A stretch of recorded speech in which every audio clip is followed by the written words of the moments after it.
Je me suis réveillé en sursaut. Le goût du sang encore frais dans ma bouche.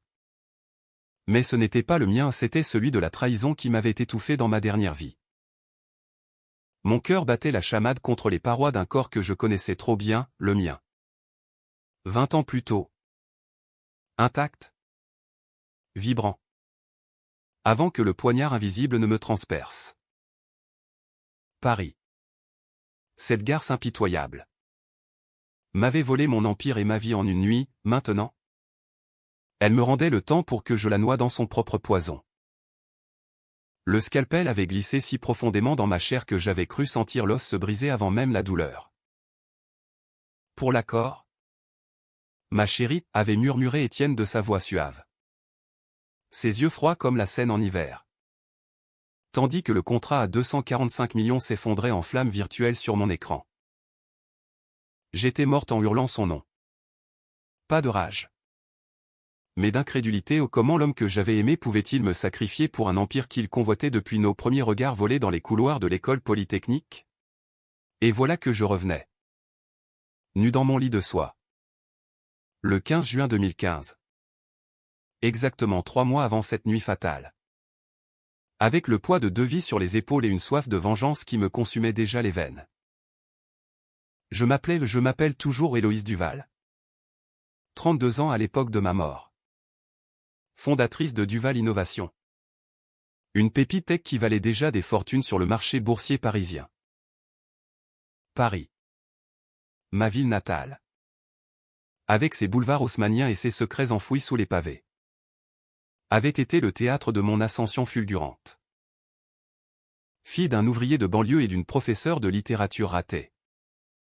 J'avais gravi les échelons à la force des poignets et d'un code informatique qui avait révolutionné la cybersécurité pour les banques européennes. Mon algorithme, baptisé au bouclier Seine, protégeait les flux financiers contre les pirates du dark web, il m'avait valu une couverture sur Le Monde et un siège au conseil d'administration de la BNP Paribas. Mais derrière les flashs des photographes et les toasts au champagne chez Maxims, il y avait Étienne Laurent. Mon associé. Mon amant. Mon bourreau. Dans cette vie-là. La première, je l'avais rencontré lors d'une conférence sur l'IA à la Sorbonne. Il était l'héritier d'une lignée de banquiers lyonnais. Avec ce charme désinvolte des fils de bonne famille qui masquait une ambition vorace. Votre code est une forteresse. Héloïse, m'avait-il dit en effleurant ma main. Ses lèvres esquissant un sourire qui promettait les étoiles. Nous avions fusionné nos entreprises en un clin d'œil, Duval Laurentech. Les investisseurs affluaient. Et l'accord avec un consortium qatari pour 245 millions d'euros semblait être le Graal. J'avais tout misé dessus ma réputation. Mon avenir. Notre futur commun. Il parlait de mariage.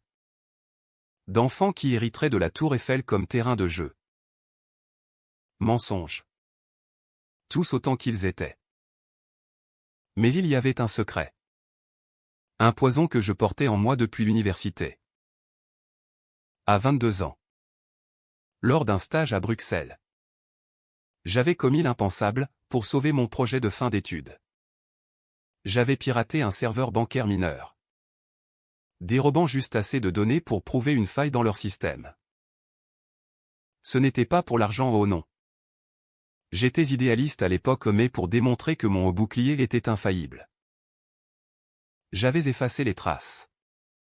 Mais une ombre persistait, un collègue. Un certain Marc Duval, aucun lien de sang. Ironie du sort. Avait vu mes doigts voler sur le clavier. Il m'avait couvert. Par amour non réciproque. Et en échange, j'avais ignoré ses avances. Il s'était suicidé 1 an plus tard. Laissant une note vague sur les fantômes du code. Ce crime car c'en était un. Même si la loi française n'avait jamais été saisie me hantait. Était-ce la culpabilité qui m'avait rendu vulnérable à Étienne? Ou simplement la naïveté d'une femme qui croyait encore aux alliances forgées dans le feu de la passion? Dans cette renaissance. Je le savais, Étienne avait découvert ce secret. Pas par hasard, mais par calcul. Il avait engagé un hacker freelance pour fouiller mon passé. Et quand les fragments de code anciens avaient refait surface, il avait vu l'opportunité. L'accord qatari exigeait une diligence irréprochable, un scandale de piratage. Même vieux de 10 ans ferait tout capoter. Il m'avait tué pour prendre le contrôle total, falsifiant des documents pour me faire passer pour l'unique coupable. Mon corps, retrouvé dans mon appartement du Marais avec une lettre de confession forgée, avait scellé son triomphe. La presse avait titré « La reine de la tech s'effondre, suicide après scandale ». Et lui, veuf inconsolable, avait empoché les 245 millions, rebaptisant l'entreprise Laurent Innovation. Je me levai du lit, les jambes tremblantes, et courus à la salle de bain.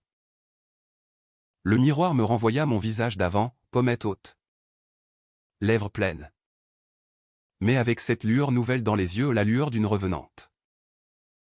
J'ouvris l'armoire à pharmacie, avide de preuves. Là, sous les flacons de parfum Chanel, mon ordinateur portable, verrouillé par un code que je connaissais par cœur. J'allumai l'écran, 15 juin 2015. 7h42. Les mails non lus défilaient, invitation à des dîners. Rapport sur l'algorithme. Et un message d'Étienne, ma chérie. Dîner ce soir au Fouquet's. J'ai une surprise pour notre avenir. La surprise. Je souris pour la première fois. Un rictus amer. Oui. Mon amour. J'ai une surprise pour toi aussi. Les jours suivants furent un tourbillon de préparation. Paris bruissait sous la canicule précoce. Les terrasses des cafés du boulevard Saint-Germain débordant de Parisiens en chemise légère, ignorant que la ville abritait des monstres en costume sur mesure. Je repris le fil de ma vie antérieure avec une précision chirurgicale, mais chaque geste était teinté de foresight mortel. Lors de la réunion du conseil chez Duval-Laurent, dans nos bureaux vitrés de la Défense, je feignis l'enthousiasme pour l'accord qatari. C'est notre billet pour l'immortalité. Étienne, dis-je, ma main effleurant la sienne sous la table. Comme avant. Il rit. Ce rire de velours qui m'avait fait fondre autrefois. Avec toi à mes côtés. Héloïse. Rien ne nous arrêtera. Mais en privé. Je commençais à tisser ma toile. D'abord, je contactai discrètement un avocat véreux du 16e arrondissement. Un certain maître Lefebvre. Connu pour ses arrangements dans les cercles d'affaires obscurs. J'ai besoin d'un dossier étanche sur un partenaire, murmurai-je lors d'un appel crypté depuis un café anonyme près de Notre-Dame. Il ricana, à Paris. Tout le monde a des squelettes. Les vôtres? Mademoiselle Duval? Je raccrochai sans répondre. Mais son implication plana comme un avertissement. Mon propre secret me rongeait, allais-je l'utiliser comme appât? Ou le enterrer plus profond? La première fissure apparut lors d'un dîner d'affaires au Plaza Athénée.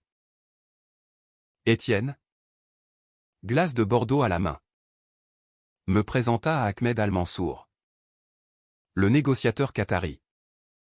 Un homme au regard acéré comme un cimeterre.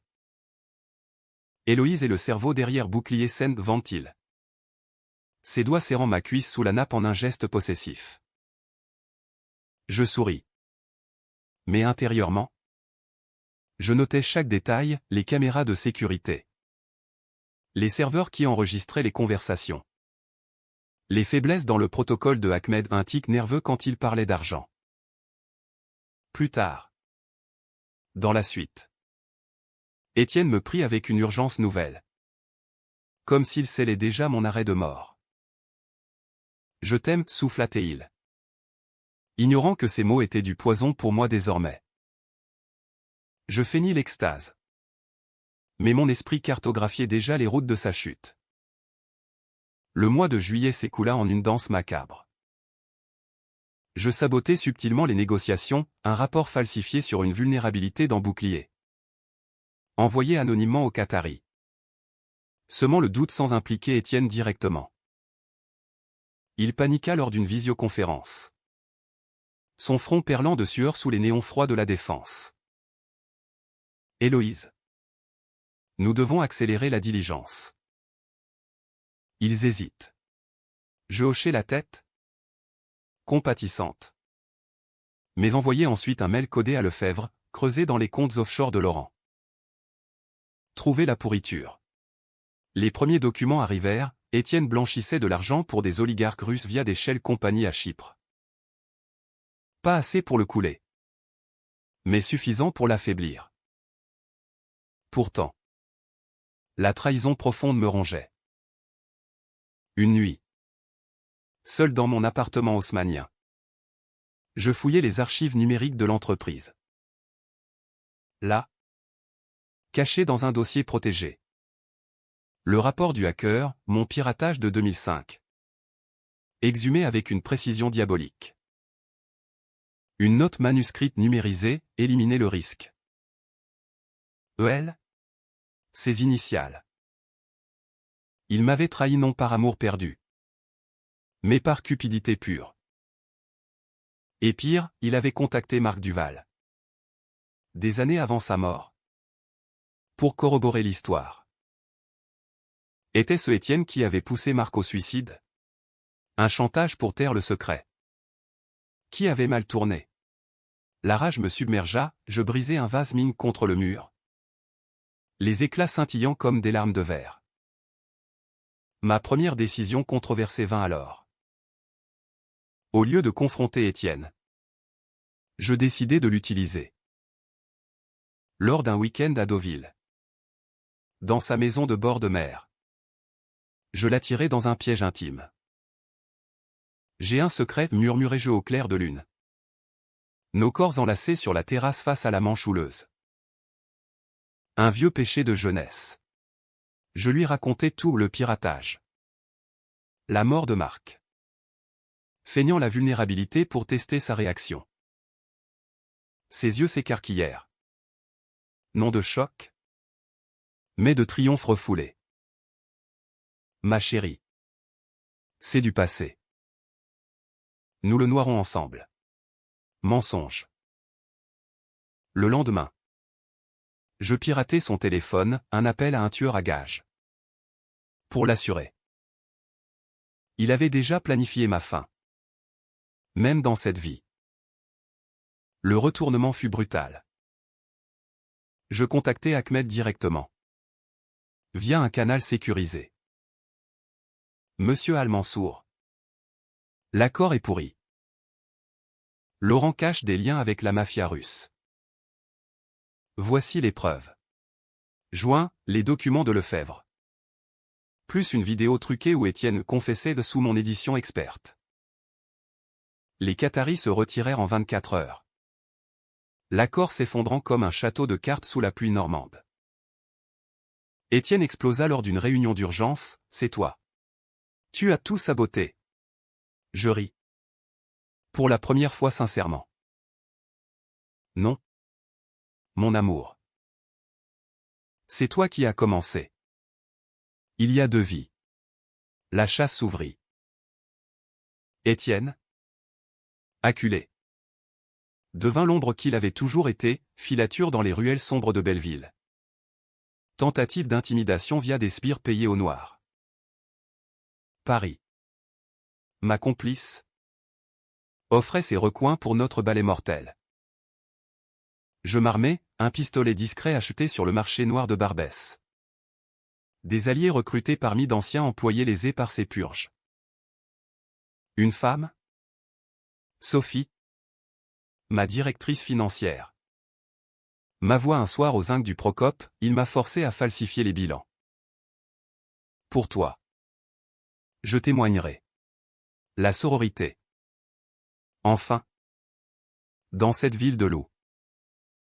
Le climax survint le 15 septembre. 3 mois jour pour jour après mon réveil. Nous nous retrouvâmes dans l'atelier désaffecté où, dans ma première vie, il m'avait égorgé. La tour Eiffel scintillait au loin. Indifférente. Pourquoi, hurla-t-il. Arme à la main. Son costume Armani taché de sueur. Je sortis mon propre pistolet. Le cœur battant.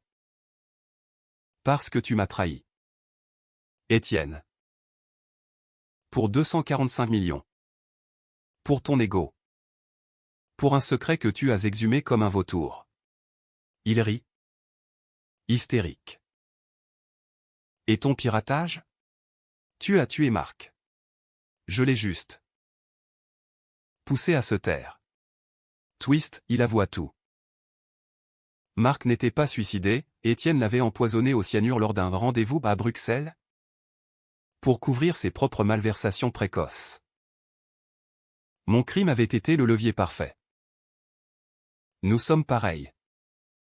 Héloïse. Des monstres entailleurs. La décision controversée, je ne le tuais pas. Au lieu, je le forçais à signer une confession complète. Filmée en live stream vers les autorités et la presse. Regardez Paris, son prince des affaires est un assassin. Puis, dans un geste final, je le laissai partir non par pitié, mais pour le voir pourrir en prison. Sa chute publique plus douloureuse que la mort. Il se rua sur moi. Mais Sophie et 2 flics corrompus, payés par Lefebvre, surgirent des ombres. Il fut arrêté sur le champ, menottes cliquetant comme un requiem. Duval Innovation renaquit sous mon nom seul.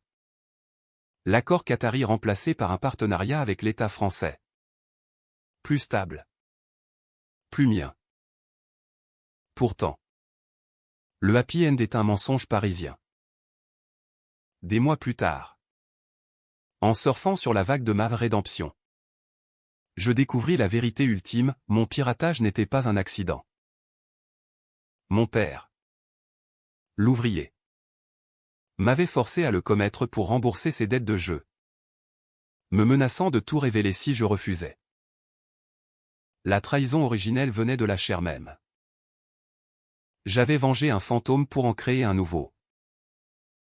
Assis sur un banc des Tuileries, face à la Louvre pyramidale, je sentis le poids s'alléger non par absolution, mais par acceptation. Paris m'avait tué 2 fois, elle m'avait ressuscité pour danser sur les tombes. Et dans cette valse éternelle, j'étais enfin libre.